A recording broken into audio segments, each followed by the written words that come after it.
நிலவை பார்த்து வானம் சொன்னது என்னை தொடாதே.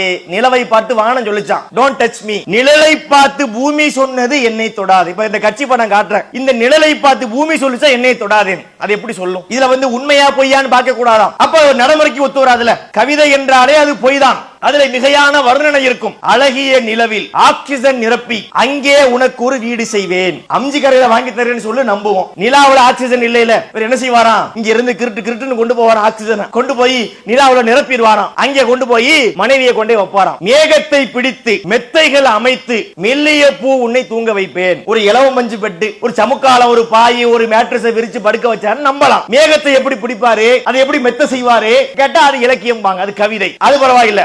தூக்கத்தில் மாது வேர்க்கின்ற போது நட்சத்திரம் கொண்டு நான் துடைப்பேன். தூங்கும் போது பொம்பளையாளுக்கு வேர்க்குது, கர்ச்சீப் வச்சு துடைக்கலாம், ஒரு டவலை வச்சு துடைக்கலாம். இவர் என்ன செய்வாராம்? இருந்து போவாராம், நட்சத்திரத்தை பிடிச்சு கொண்டு வருவார். நட்சத்திரங்கிறது என்ன? அது ஒரு சூரியன் தான். அதை முதல்ல தூக்கிட்டு வர முடியுமா? கிட்ட போனாலே இவர் கருகிடுவாரு. ஒரு மாதிரியா போய் பிடிச்சு வந்தாரு வச்சுக்கிருவோம். கொண்டு வந்து இங்க மனைவி மேல வச்சோம்னா மனைவி கருகி போயிடும். இதுதான் கவிதை. கண்ணுக்கு மையழகு, கவிதைக்கு பொய்யழகு. அவனே படிச்சானா?